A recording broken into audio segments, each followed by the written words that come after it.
হ্যাঁ guys, good evening. তোমরা সবাই ভালো তো? ভালো তো থাকতে হবে, যেহেতু তোমরা আমার ফ্যামিলি মেম্বার। গাইস, এখন বাজে 8:30, আর আমি রাতের খাবার বানাচ্ছি।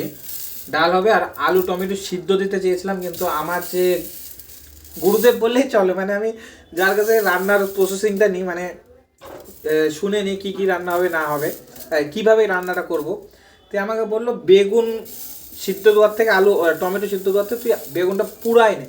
বললাম পুরানা তো আমি জানি কীভাবে পুরাতে হয়, কিন্তু বললো বেগুনটা পুরাই নে, নেওয়ার পরে একটু ছিলে পেঁয়াজ একটু কুচি কুচি করে নিয়ে একটু জিরা দিলে দে, আর নাহলে কাঁচা লঙ্কা কুচি কুচি করে দিয়ে একটু চটকায় কীভাবে বলে একটু মাখে নিয়ে একটু ফ্রাই করে নিয়ে একটু দেখ, খাওয়াই দেখ কেমন লাগে।